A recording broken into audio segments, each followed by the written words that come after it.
오늘 우리에게 주신 말씀은 사무엘상 8장 1절에서 22절입니다. 사무엘상 8장 1절에서 22절입니다. 제가 가진 성경 구약성경 419쪽입니다. 419쪽입니다.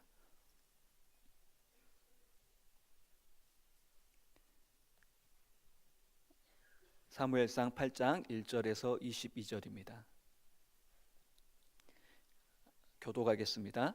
사무엘이 늙음에 그의 아들들을 이스라엘 사사로 삼으니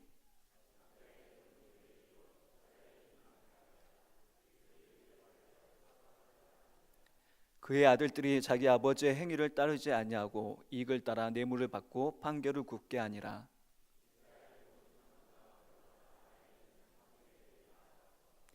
그에게 이르되 보소서 당신은 늙고 당신의 아들들은 당신의 행위를 따르지 아니하니 모든 나라와 같이 우리에게 왕을 세워 우리를 다스리게 하소서 한지라.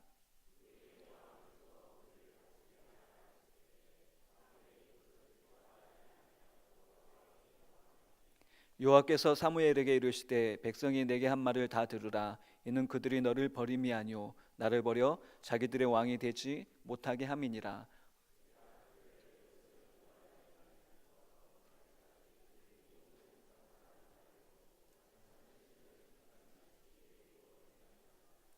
그러므로 그들의 말을 듣되 너는 그들에게 엄히 경고하고 그들을 다스릴 왕의 제도를 가르치라.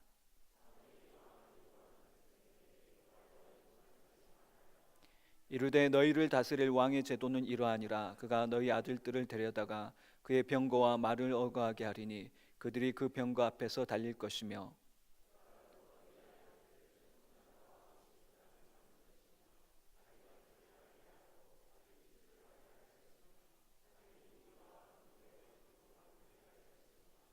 그가 또 너희의 딸들을 데려다가 향료 만드는 자와 요리하는 자와 떡 굽는 자로 삼을 것이며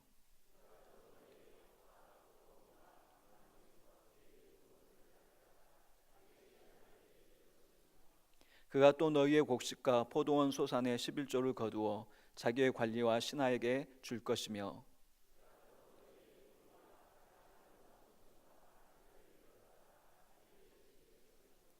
너희의 양떼의 10분의 1을 거두어 가리니 너희가 그의 종이 될 것이라.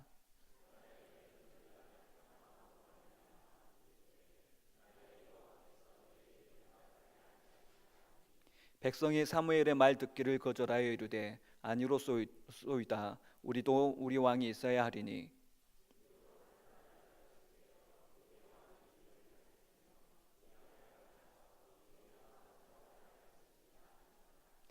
사무엘이 백성의 말을 다 듣고 여호와께 아뢰매 여호와께서 사무엘에게 이르시되 그들의 말을 들어 왕을 세우라 하시니 사무엘이 이스라엘 사람들에게 이르되 너희는 각기 성읍으로 돌아가라 하니라. 아멘. 계속해서 사무엘에 대해서 말씀을 나누고 있습니다. 오늘 본문인 사무엘상 8장에는 이스라엘 백성이 장로들을 앞세워 나라의 왕을 요구하는 사건이 기록되어 있습니다. 이 왕을 구한 사건은 사무엘도 싫어하고 하나님도 싫어하셨습니다. 그러나 결국 왕을 주게 되고 사울이 왕으로 등극하며 이스라엘의 왕정 시대가 열리게 됩니다. 이렇게 이스라엘이 사사 시대에서 왕정 시대로 넘어가는 시기에 사무엘은 중요한 역할을 감당을 합니다. 사무엘은 하나님의 선지자로 부르심을 받아 특별한 리더십을 발휘하며 미스바 회개 운동을 일으켜 백성들의 신앙을 회복시켰고 또 이스라엘 지역을 순회하며 말씀과 기도로 백성들을 다스렸고 블레셋을 막고 또 아모리 사람들과 평화를 이끌어낸 인물이었습니다. 그렇게 사무엘을 통해 이스라엘 백성들이 평안한 시기를 보내던 이스라엘 백성들이 사무엘을 찾아옵니다. 이스라엘의 장로들은 사무엘을 찾아와 우리에게 왕을 달라 하며 요구를 하는 것입니다. 이러한 이스라엘 백성들이 왕을 요구하는 사건이 오늘 본문의 내용인데 이스라엘 백성들이 왕을 요구했는데 이것이 어떤 의미인지를 우리가 오늘 본문을 통해서 잠깐 살펴보고자 합니다. 먼저 왕을 요구한 사건은 이스라엘 백성이 하나님만을 의지하는 것에 실패한 사건인 것입니다. 오늘 4절과 5절 말씀을 같이 읽겠습니다. 이스라엘 모든 장로가 모여 라마에 있는 사무엘에게 나아가서 그에게 이르되 보소서 당신은 늙고 당신의 아들들은 당신의 행위를 따르지 아니하니 모든 나라와 같이 우리에게 왕을 세워 우리를 다스리게 하소서 한지라. 이스라엘의 지도자들은 늙어가는 사무엘에게 찾아와서 왕을 세울 수 있게 해달라고 요구를 합니다. 그때 그들이 제시했던 이유는 사사가 된 사무엘이 이제는 노쇠하고 그의 두 아들들이 아버지 사무엘처럼 정직하지 못하다는 것입니다. 사무엘의 아들들이 뇌물을 받고 재판을 굽게 한 그 사건들을 빌미로 왕을 요구한 것입니다. 그래서 이스라엘 백성들은 지금 이스라엘 체제가 너무나도 불안정하기 때문에 이스라엘에도 왕을 세울 수 있게 해달라고 요구를 한 것입니다. 이러한 요구에 사무엘은 기뻐하지 않았다라고 성경은 말씀하고 있습니다. 6절 말씀에 우리에게 왕을 주어 우리를 다스리게 하라 했을 때 사무엘이 그것을 기뻐하지 아니하여 여호와께 기도하매라고 말씀을 하고 있습니다. 사무엘은 지혜롭게 이스라엘의 요청을 가지고 그들의 요청, 왕을 구한 그 요청을 가지고 하나님께 가지고 갔습니다. 그리고 그가 하나님께 기도할 때 하나님께서 사무엘에게 이스라엘 왕을 요구한 것이 어떤 의미인지를 명확하게 알게 하신 것입니다. 그래서 우리 인생도 이런 사무엘을 교훈 삼아야 될 줄 믿습니다. 우리 인생 가운데 불분명한 일들이 많습니다. 우리가 정확하지 않고 하나님의 뜻 가운데 불분명할 때 사무엘처럼 기도하며 나갈 때 하나님께서는 우리에게 분명하게 알려주시고 말씀해 주실 줄로 믿습니다. 사무엘은 이스라엘 그 요청을 가지고 하나님 앞에 나가 기도했습니다. 기도한 사무엘에게 하나님의 응답은 핵심을 찌른 것이었습니다. 7절과 8절의 말씀을 하고 있습니다. 7절에 여호와께서 사무엘에게 이르시되 백성이 내게 한 말을 다 들으라. 이는 그들이 너를 버림이 아니요 나를 버려 자기들의 왕이 되지 못하게 함이니라. 내가 그들을 애굽에서 인도하여 낸 날부터 오늘까지 그들이 모든 행사로 나를 버리고 다른 신들을 섬김같이 내게도 그리하는도다. 이스라엘 백성이 왕을 요구한 이유가 사무엘이 늙었고 그의 두 아들들의 죄악 때문이라는 것은 사실상 표면적인 이유에 불과하다라고 말씀하시는 것입니다. 하나님은 지금 이스라엘이 단지 사무엘이 사사임을 거부하는 것이 아니라 하나님이 자기들의 왕이심을 버린 것이라는 사실을 분명하게 말씀을 하고 있는 것입니다. 이스라엘의 그 왕을 요구한 그 요청의 내면에 있는 그들의 불신앙과 그들의 동기를 지적하신 것입니다. 하나님의 응답은 장로들의 동기가 왕을 요구한 그 장로들의 동기가 잘못되었음을 분명히 말씀하십니다. 그들은 다른 나라들처럼 왕을 갖기를 원했습니다. 이스라엘은 8절의 말씀처럼 그들의 역사 속에서 계속해서 하나님을 거부했습니다. 하나님이 그들을 애굽에서 인도해 내신 날부터 오늘날까지 그들은 하나님에게 등을 돌리고 다른 신을 섬겼다는 것입니다. 이스라엘 백성들이 왕을 요구한 것은 하나님께 대한 반역이었고 불신앙이었던 것입니다. 왜냐하면 이스라엘의 왕은 하나님이시기 때문입니다. 왕이 있는데 또 무슨 왕이 필요하겠습니까?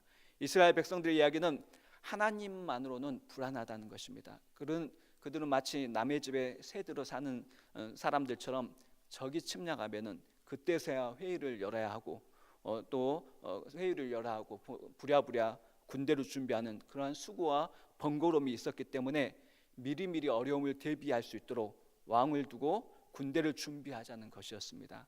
이스라엘 백성들은 하나님을 의지하면서 불안한 것보다는 하나님을 덜 의지하더라도 안정된 것이 더 낫다라고 생각을 한 것입니다. 그들의 왕을 요구한 그 내면에는 이러한 하나님을 의지하지 않으려 하는 불신앙의 모습들이 있었던 것입니다. 사무엘은 오랫동안 사사도 사명을 감당하며 이스라엘을 잘 이끌어 왔지만 이제는 사무엘의 노쇠와 그 아들들의 죄악을 핑계로 해서 이제 이스라엘 백성들은 자신들의 삶을 전적으로 하나님의 그 지속적인 섭리에 의지하기보다는 모든 문제들을 자신들의 손으로 해결하겠다고 나서는 것입니다. 이것은 믿음으로 사는 것이 아니라 자신들의 미래를 위해서 자신들 스스로 방어책을 강구하고 신중하고 계획적으로 살겠다라는 것입니다. 이제 하나님 믿고 의지하는 것보다는 인간왕을 의지하고 정치 제도를 의지하고 군사력을 의지하겠다는 것이 그들의 마음인 것입니다. 하나님을 의지하는 것이 아니라 인간 왕을 의지하려는 것입니다. 사랑하는 성도 여러분, 이스라엘 백성들이 왕을 요구한 사건은 하나님만을 믿고 의지하는데 실패한 사건인 것입니다. 이스라엘이 출애굽한 이후로 이스라엘은 다른 것에서 실패한 것이 아니라 하나님을 의지하는 일에 실패하는 역사였습니다. 출애굽 이후에 광야에서 그들이 물이 없어서 또 먹을 것이 없어서 고기가 없어서 불평불만한 이유도 그들을 먹이고 입히시는 하나님만을 의지하지 못한 것입니다. 결과인 것입니다. 또한 가나안에 들어와서 주변 민족들, 다른 민족들이 따르던 바알과 아세라와 같은 우상들을 숭배한 이유도 진정한 풍요와 기쁨을 주시는 하나님만을 의지하지 못한 결과인 것입니다. 사사시대 주변 나라들의 압제를 받았던 이유, 이스라엘 역사 가운데 왕정시대 하나님의 심판으로 나라가 멸망하려는 순간에도 애굽을 주변 나라인 애굽을 의지하고 아수르를 의지하고 바벨론을 의지하며 하나님만을 의지하는 일에 실패한 역사가 이스라엘의 역사인 것입니다. 사랑하는 성도님 여러분, 하나님은 어떤 왕이십니까? 사무엘상 10장 18절과 19절에 이렇게 말씀합니다. 이스라엘 자손에게 이르되 이스라엘 하나님 여호와께서 이같이 말씀하시기를 내가 이스라엘을 애굽에서 인도하여 내고 너희를 애굽인의 손과 너희를 압제하는 모든 나라의 손에서 건져내었느니라 하셨거늘 너희는 너희를 모든 재난과 고통 중에서 친히 구원하여 내신 너희 하나님을 오늘 버리고 이르기를 우리 위에 왕을 세우라 하는도다. 하나님은 어떤 왕이시냐면은 애굽인의 손과 그들을 압제하는 모든 나라의 손에서 건져내신 왕이시고 그들을 모든 재난과 고통 중에서 친히 구원하여 내신 왕인데 이 참된 왕이신 하나님을 버리고 그보다 못한 인간 왕을 구했고 인간 왕을 의지하려 했던 것이 오늘 이스라엘 사람들의 모습이었던 것입니다. 시편 118편 8절과 9절에는 여호와께 피하는 것이 사람을 신뢰하는 것보다 나으며 여호와께 피하는 것이 고관들을 신뢰하는 것보다 낫도다라고 말씀하였고 시편 33편 12절에서는 여호와를 자기 하나님으로 삼은 나라 곧 하나님의 기업으로 선택된 백성은 복이 있도다라고 말씀을 하셨습니다. 사람을 신뢰함보다 고관들을 신뢰함보다 더 나은 하나님을 왕으로 모시고 그들이 이때까지 의지하며 살아왔는데 이제 인간 왕을 구함으로 실패의 길을 걷게 된 것입니다. 시편 146편 3절과 5절에서 이런 말씀을 합니다. 귀인들을 의지하지 말며 도우림이 없는 인생을 의지하지 말지니 그의 호흡이 끊어지면 흙으로 돌아가서 그날에 그의 생각이 소멸하리로다. 야곱의 하나님을 자기의 도움으로 삼으며 여호와 자기 하나님에게 자기의 소망을 두는 자는 복이 있도다라고 말씀을 하셨습니다. 이사야 2장 22절은 너희는 인생을 의지하지 말라 그의 호흡은 코에 있나니 셈할 가치가 어디 있느냐라고 말씀하셨고 호세아 13장 10절에서도 전에 내가 이르기를 내게 왕과 지도자를 주어서 하였느니라 내 모든 성읍에서 너를 구원할 자 곧 내 왕이 이제 어디 있으며 내 재판장들이 어디 있느냐라고 말씀을 합니다. 너희들이 옛날에 그처럼 왕과 지도자를 달라고 했는데 너희들이 구한 왕과 지도자들이 지금 어디에 있느냐? 다 죽고 말았지 않느냐? 호흡이 끊어지지 않았느냐 하는 말씀인 것입니다. 너희를 구원하고 다스릴 왕은 너희들이 의지할 왕은 인간이 아니라는 것을 분명히 하나님께서 말씀하셨습니다. 사랑하는 성도 여러분, 우리는 믿음으로 구원을 받았습니다. 그리고 이 땅에서 날마다 믿음으로 살아가야 합니다. 그렇다면 이 믿음으로 산다는 것은 무엇을 의미하는 것입니까? 하나님을 신뢰하고 의지하며 그분의 말씀에 순종하는 삶이라 말할 수 있습니다.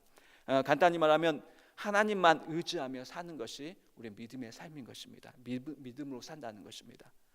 말씀에 순종하며 예수 그리스도의 그 십자가의 그 사랑을 믿고 의지하며 하나님만 의지하며 사는 것, 그것이 믿음의 삶인데 세상과 사단은 우리의 이 믿음을 넘어뜨리기 위해서 끊임없이 도전을 합니다. 그러나 우리는 이 끊임없는 도전 앞에서 하나님을 의지하는 일에 성공을 해야 하는 것입니다. 믿음의 싸움, 하나님을 의지하느냐 마느냐, 그것이 믿음의 싸움인 것입니다. 지난 목요일과 금요일에 목회자 힐링 캠프에 다녀왔습니다. 기도해 주셔서 은혜로운 시간이 되었습니다. 내 담임 목사님께서 그 캠프 중에 강의를 하셨는데 강의 중에 제게 마음에 도전이 되는 부분이 있어 나누고자 합니다. 만석교회가 지금까지 이렇게 평안한 중에 있었지만 재정적으로 어려운 시기에 있었을 때 이야기를 하셨습니다. 교회가 빚 때문에 힘들자 은행에 근무하시는 장로님이 자신이 근무하던 은행의 고객들 중에 은퇴 자금으로 상당한 액수의 돈을 저축하고 계시던 목사님이 있어서 그분을 찾아갔다고 합니다. 그리고 그렇게 찾아간 이유는 지금 은행에 은퇴자금 두셨는데 그 상당한 액수의 돈을 은행에 저축해 두셨는데 지금 안 쓰는 돈이기 때문에 은행 이자보다 더 드릴 테니까 반석교회 빌려달라고 찾아갔다고 하십니다. 그러자 그 목사님이 하시는 말씀이 반석교회 곧 문을 닫을 텐데 왜 빌려주냐고 거절을 했다고 합니다. 근데 그 곧 문을 닫을 거라고 했던 반석교회는 문을 안 닫고 지금 잘 되고 있고, 거절했던 목사님은 이미 돌아가시고 없다는 말씀을 하셨습니다.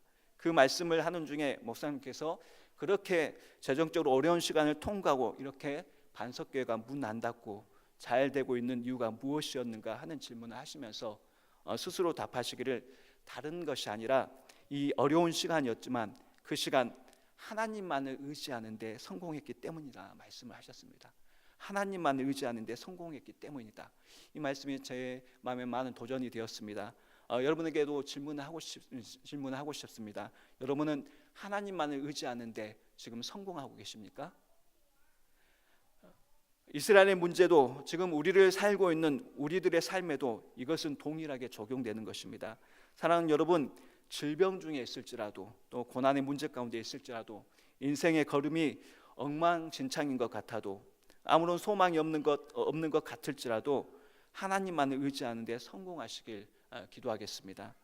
이스라엘은 왕을 구하면 다른 나라들처럼 될 것이라 기대하며 하나님을 의지하는 대신 인간왕을 구하고 그 인간왕을 의지하고자 했습니다. 그러나 그들의 기대와는 달리 이스라엘은 약 500년 동안 왕에 대해서 아주 부정적인 경험을 하게 됩니다.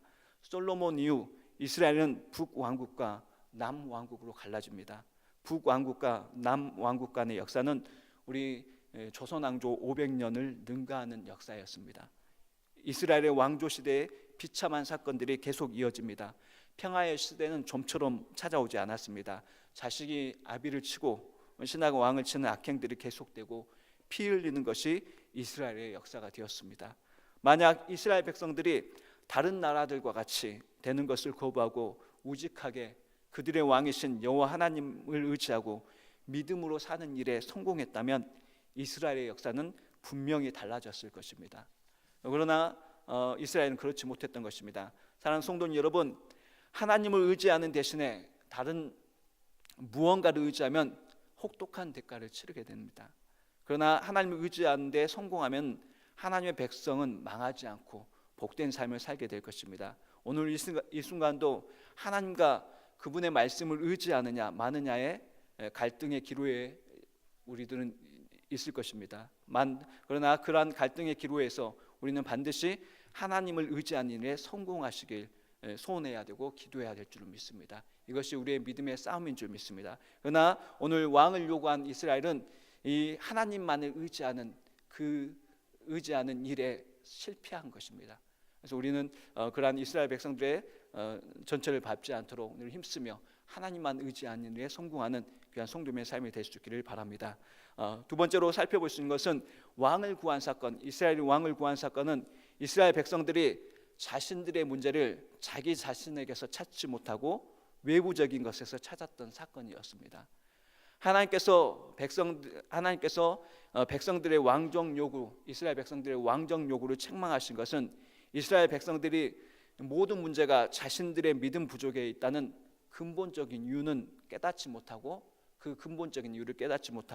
다만 자기들의 정치 체제가 이방 나라들의 그 왕정 체제에 비해서 비효율적이기 때문이라고만 생각했습니다. 그래서 왕을 요구한 것입니다. 이스라엘은 계속하여 그들의 삶 가운데 문제가 생길 때마다 그 원인을 자신의 신앙에서 찾지 않고 다른 외부적인 원인에서 찾았던 것입니다. 그러나 이스라엘 백성들은 그들이 블레셋 등과 같은 이방 나라에게 당했던 압제의 원인을 단순히 통치 형태 등과 같은 외적인 요소가 아니라 자신들의 도덕적이고 영적 타락 등과 같은 내적인 요소에서 찾았어야 했습니다. 그럼에도 불구하고 이를 간과한 채 새로운 지도체제, 외적인 요소에만 원인을 찾았기 때문에 그들은 실패할 수밖에 없었던 것입니다.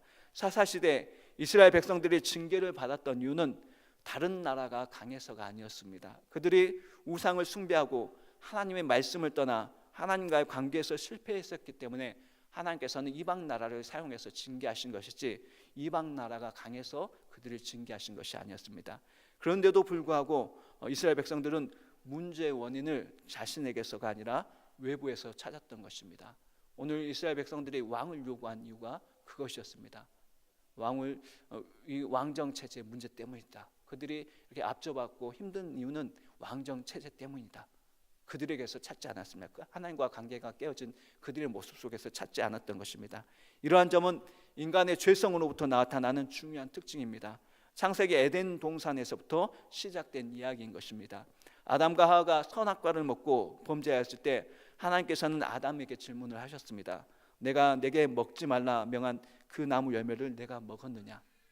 그때 아담은 이렇게 말합니다. 창세기 3장 12절에 아담이 이르되 하나님이 주셔서 나와 함께 있게 하신 여자 그가 그 나무 열매를 내게 주므로 내가 먹었나이다 라고 말을 합니다. 선악과를 먹은 것은 사실이지만 그 책임은 하와에게 있고 여자에게 있고 더 근본적으로는 하나님께 있다고 말한 것입니다. 또 이어서 하나님께서 하와에게 내가 어찌하여 이렇게 하였느냐라고 말씀을 하십니다. 그때 하와는 뱀이 나를 꿰므로 내가 먹었나이다 라고 대답합니다. 범죄한 인간은 그 죄의 원인을 자신에게서 찾지 않습니다. 책임을 전가하고 다른 외부적인 원인들만으로 핑계를 드는 것입니다. 오늘 이스라엘 모습이 그랬습니다. 창세기 16장에도 비슷한 사건이 나옵니다. 아브람과 사라 사이에 자식이 없음으로 인해서 사라가 아브람에게 한 가지 제안을 합니다. 사라의 몸종 하갈을 통해 자녀를 얻으라는 제안을 한 것입니다. 그래서 아브람과 하갈이 동침하여 임신을 하게 됩니다. 그리고 하갈이 임신하자 하갈은 그의 여주인 사라를 멸시한 사건이 발생합니다. 자신의 몸종이 주인의 행사를 하려고 할 때 사라의 감정이 어떠했겠습니까? 충분히 짐작하고도 남습니다. 분하고 또 원통하고 속이 뒤집어질 지경이었을 것입니다. 살만한 의욕을 느끼지 못했을 뿐더러 신경질적으로 변했을 것입니다. 그래서 창세기 16장 5절에 사라가 아브람을 향해서 이렇게 원망을 합니다. 16장 5절에 사라가 아브람에게 이르되 내가 받는 모욕은 당신이 받아야 옳도다. 내가 나의 여종을 당신의 품에 두었거늘 그가 자기의 임신함을 알고 나를 멸시하니 당신과 나 사이에 여호와께서 판단하시기를 원하노라. 여러분, 이 실수는 누가 저지른 것입니까? 아브람이 따르긴 했죠. 그러나 사라였습니다. 사라가 제안한 것이었습니다. 그런데 화는 누가 냅니까? 사라가 냅니다. 실수는 사라 자신이 하고서는 그 책임을 아브람에게 뒤집어 씌웁니다. 사람들은 고통의 원인을 자신에게서 찾지 않습니다. 죄는 변명하고 책임을 전가시키는 특성이 있는 것입니다. 외적인 어떤 것에서 찾는 것입니다. 어떤 사람은 도둑질을 하고서도 이렇게 말을 합니다. 아니 도대체 우리 사회에서는 도둑질하지 않고 살 수 있느냐라고 변명을 하는 것이죠. 또 어떤 사람은 술을 먹고서 이렇게 시를 쓴다고 합니다. 이 사회가 나를 술 먹게 한다. 자신이 먹는데 사회가 술을 먹게 한다고 변명을 하고 책임을 전가하는 것이죠. 이스라엘이 블레셋과 같은 이방 나라들에게 압제를 받는 이유는 이방 나라가 중앙 집권적인 왕정 체제를 이루어서 정치 군사적으로 강력했기 때문이 아니었습니다. 이스라엘 백성들이 하나님과의 관계를 바로 세우지 못하고 우상 숭배하며 불순종의 길을 걸었기 때문에 하나님께서는 이방 나라들을 통해서 징계하신 것입니다. 그런데 그 문제의 원인들, 그 고통의 원인들을 자신에게서가 아니라 이스라엘 백성들은 외부에서 찾고자 해결하려 했고 그것이 왕을 요구하는 것으로 나타난 것입니다. 그러나 성경이 우리에게 끊임없이 반복적으로 주시는 메시지는 그것이 아닙니다. 외부에서 찾지 말라라는 것입니다. 내부에서 찾으라, 너 자신에게서 찾으라 말씀하시고 회개하라 말씀하신 것이 성경의 메시지입니다. 너의 잘못을 인정하라는 것입니다. 원망하고 불평하고 남에게 책임을 돌리고 변명하지 말고 잘못한 것은 잘못했다 인정하라는 것입니다.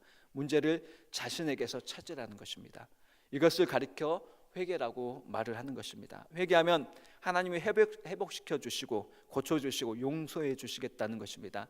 잘못한 것을 고치고 인정하라고 하는 것은 죄의 대가까지 치루라라는 말은 아닙니다. 인간은 죄의 대가를 치를 능력이 없습니다. 내가 저지른 잘못에 대해서 회복할 능력이 없습니다. 하나님 원하시는 것은 모든 빛을 갚으라는 것이 아닙니다. 내가 지은 죄를 인정하라는 것입니다. 단지 내가 지은 죄를 인정하라는 것입니다. 죄는 하나님이 갚겠다는 것입니다. 그래서 예수 그리스도를 보내셔서 죽게 하심으로 우리가 지은 죄를 갚아 주셨던 것입니다. 우리가 할 일은 우리의 죄를 인정하고 회개하는 것입니다. 그러면 하나님은 우리의 죄를 없는 것 같이 기억도 하지 않고 용서해 주겠다고 하시는 것이 하나님의 말씀인 것이고 이것이 구원인 것입니다. 저는 오늘 여러분이 하나님 앞에서 우리가 모든 문제의 근원들을 자신에게 찾는 인생 되기를 소원합니다. 죄를 인정하게 되기를 원합니다. 그리고 정말 미안한 마음과 감당할 수 없는 죄송한 마음으로 하나님 앞에 제가 잘못했습니다. 저를 용서해 주십시오. 제가 하나님 품으로 돌아오겠습니다. 제 인생 모든 고통의 문제는 다른 것이 아닙니다. 환경의 문제도 아니고 다른 사람의 문제도 아니고 저의 문제입니다 라고 고백하시고 살아가시는 귀한 성도님들이 삶이 되시기를 기도합니다. 저는 살레시오 고등학교를 다녔는데 오랜 시간이 지나도 그 고등학교 시절 다니면서 기억에 지워지지 않는 하나의 문구가 하나가 있습니다. 어떤 문구냐면은 내 탓이오라는 문구입니다. 내 탓이오. 천주교에서 신뢰의 회복을 위한 운동으로 내 탓이오 운동을 펼쳤습니다. 그래서 학교를 다니며 학교 선생님들의 차에 붙어 있었던 내 탓이오라는 스티커를 많이 봤습니다. 학교로 오가면서 1983년부터 시작되어서 1990년대까지 꾸준히 진행되었던 천주교 운동이었습니다. 마태복음 7장 3절에 어찌하여 형제의 눈 속에는 티는 보고 내 눈 속에는 들보는 깨닫지 못하느냐라는 말씀에 근거한 운동이었습니다.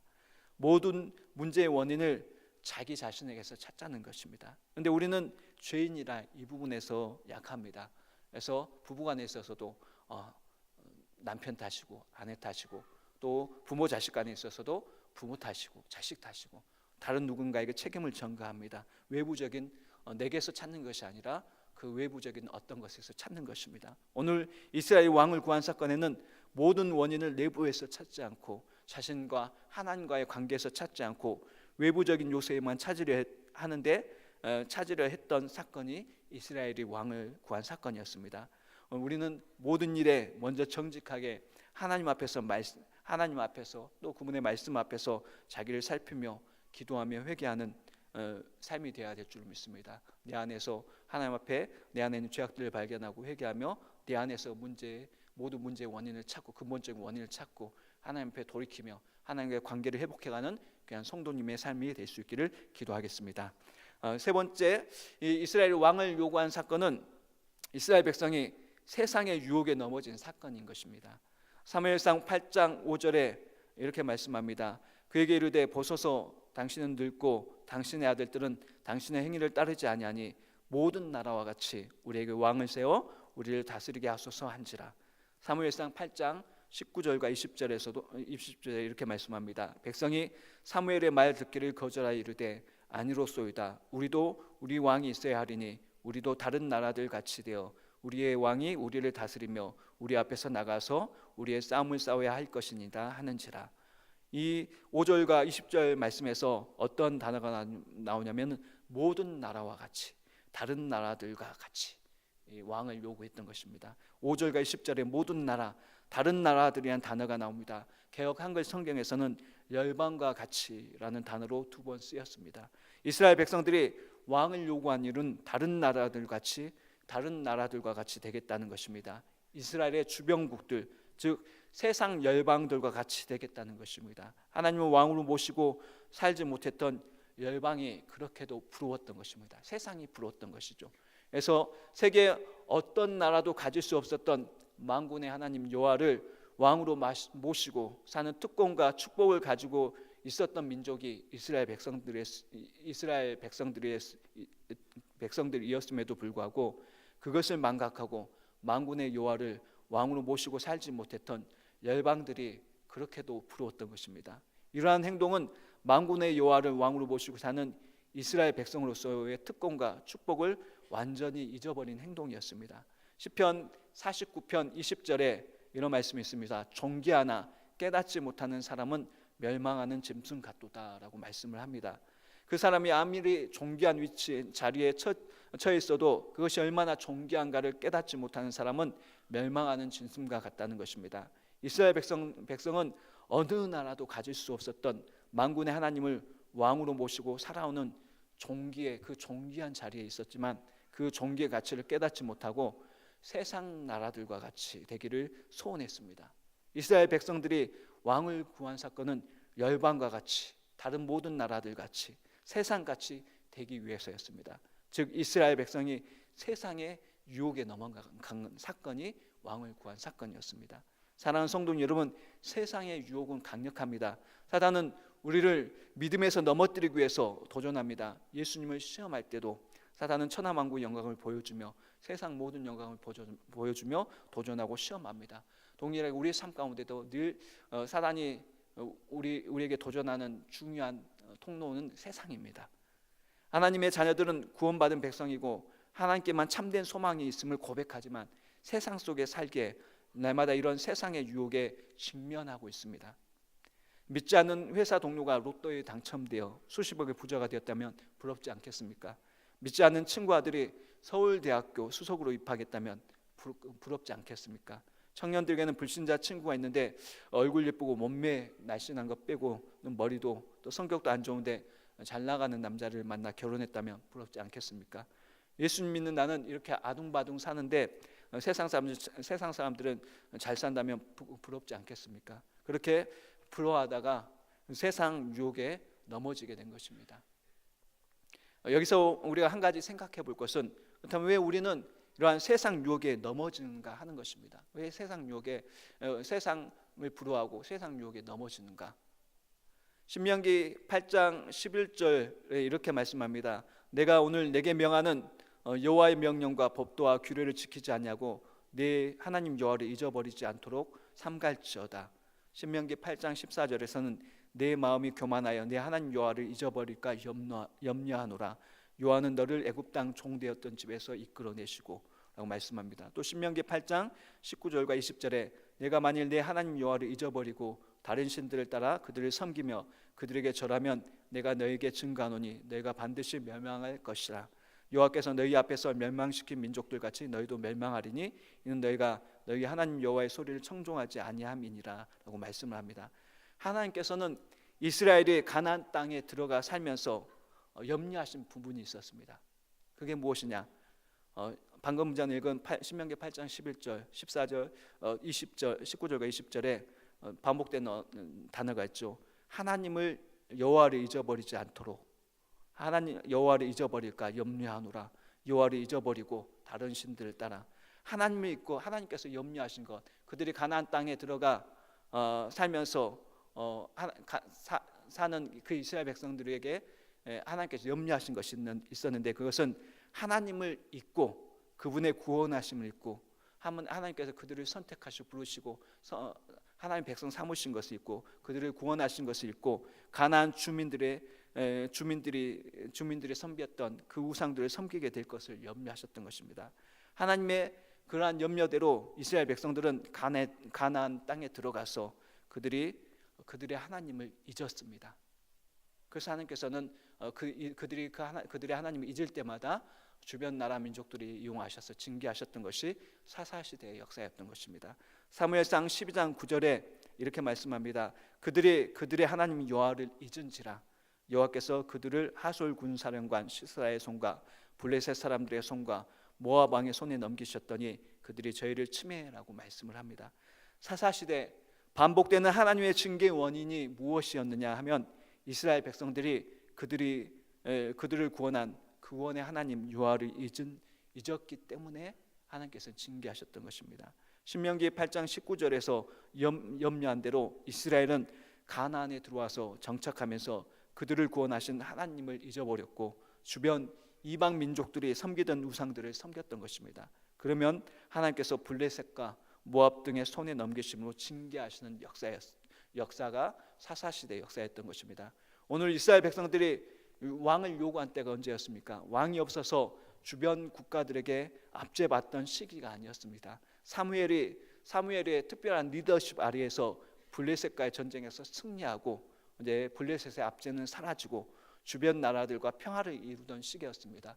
이렇게 평안하고 풍요롭다 보니 그들은 점점점 하나님을 잊어간 것입니다. 그리고 블레셋으로부터 구원하신 그 하나님을 잊었고 주변 국가들의 정치 제도와 군사 제도 등이 눈에 들어온 것입니다. 사랑하는 성도 여러분, 하나님의 구원의 역사, 하나님 믿고 그분의 말씀을 믿고 우리를 구원하신 그 하나님의 구원의 역사를 잊어버릴 때 대신 세상의 것들이 우리 안에 들어오는 것입니다. 망각의 은사는 하나님의 선물이라고 말하기도 하지만 이스라엘의 모습을 보면은 꼭 그렇지 않다는 것을 생각해 봅니다. 이스라엘 역사는 그들을 부르시고 구원하신 하나님을 잊음으로 세상 유혹을 따라 우상을 숭배하고 불순종의 길을 걸었던 역사였습니다. 사랑하는 성도 여러분, 우리가 세상을 부러워하고 세상의 유혹에 넘어진 이유는 우리 안에 예수 그리스도를 통해서 얻은 그 십자가의 은혜를 통해서 얻은 구원의 감격과 기쁨이 희미해지고 잊어버려지기 때문에 그렇습니다. 구원의 감격과 기쁨을 잊어버리면 우리의 눈에 들어오는 것은 세상인 것입니다. 세상이 부러워지고 세상의 유혹에 넘어가는 것입니다. 육신의 정욕과 안목의 정욕, 이생의 자랑에 우리의 마음이 끌리는 것입니다. 그럼 우리는 시편 51편 12절의 말씀을 기억해야 됩니다. 주의 구원의 즐거움을 내게 회복시켜 주시고 자원하는 심령을 주사 나를 붙드소서. 주의 구원의 즐거움을 내게 회복시켜 주시고 이처럼 시편 기자의 노래처럼 우리가 기도하고 노래해야 될 줄을 믿습니다. 구원의 즐거움을 회복하며 우리 안에 구원의 은혜와 그 구원의 감격과 기쁨이 풍성해야 우리는 세상의 유혹에서 승리하게 될 것입니다. 이를 위해서 우리는 어떻게 해야 되겠습니까? 예배에 성공해야 되는 것이죠. 예배에 성공할 때 우리가 십자가의 그 능력이 우리를 붙잡고 구원의 감격과 기쁨이 풍성해지게 될 줄로 믿습니다.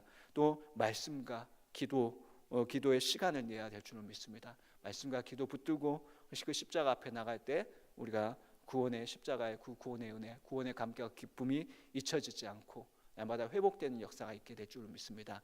우리는 잘 잊어버리죠. 그래서 우리는 잊지 않도록 늘 힘써야 될 줄로 믿습니다. 오늘 이 말씀을 준비하다가 오늘 교동문을 읽었습니다. 교동문 읽었는데 교동문 중에 예수님께서 이런 말씀하십니다. 때가 이르매 예수께서 사도들과 함께 앉으사 이르시되 내가 고난을 받기 전에 너희와 함께 이 유월절 먹기를 원하였노라. 이 말씀 예수님께서는 예수님의 제자들과 유월절 만찬, 최후 만찬 석상을 기다리시고 원하셨다는데 그 원하셔서 유월절 만찬을 하시면서 세우신 것이 무엇입니까? 오늘 우리가 행한 성찬 예식이죠. 하나님께서는 왜 예수님께서는 원하셔서 왜 성찬 예식을 세우시고 제자들에게 가르치시고 또 그들이 주님 다시 오실 때까지 그것을 기념하게 하셨겠습니까? 오늘 말씀과 연결해 본다면 우리가 쉽게 잊어버리기 때문에 그렇습니다. 구원의 그 감격과 기쁨을 쉽게 잊어버리기 때문에 우리 주님 오신 그날까지 우리가 그분의 우리를 위해서 십자가에 찢기신 몸과 흘리신 피를 기념하게 하시고 그 떡과 포도주를 나누면서 그것을 잊지 않도록 하기 위해서 우리 예수님께서는 최후의 만찬 석상을 기대하고 계셨고 원하고 계셨고 또 제자들에게 그 최후 만찬을 통해서 성찬 예식을 가르치셨던 것을 우리가 기억해야 될 줄 믿습니다. 하나님, 우리 연약함을 아십니다. 우리는 늘 있습니다. 엊그제 그렇게 감동하고 감격했던 그 구원의 기쁨이 어느 순간 사라지고 잊어버리는 것이 우리의 연약한 모습이죠. 그래서 우리는 그 구원의 감격과 기쁨을 잊지 않기 위해서 늘 하나님께 기도해야 되고 그 말씀과 기도와 예배에 성공한 인생이 되어야 될 줄 믿습니다. 그럴 때 우리는 세상 부러워하지 않게 될 것이고 세상 유혹에 넘어가는 인생이 되지 않을 줄로 믿습니다. 그러한 일에 성공하는 귀한 성도의 삶이 될 수 있기를 기도하겠습니다. 기도하시겠습니다. 사랑하는 하나님, 감사를 드립니다. 오늘 또 주님 앞에 예배하게 하시고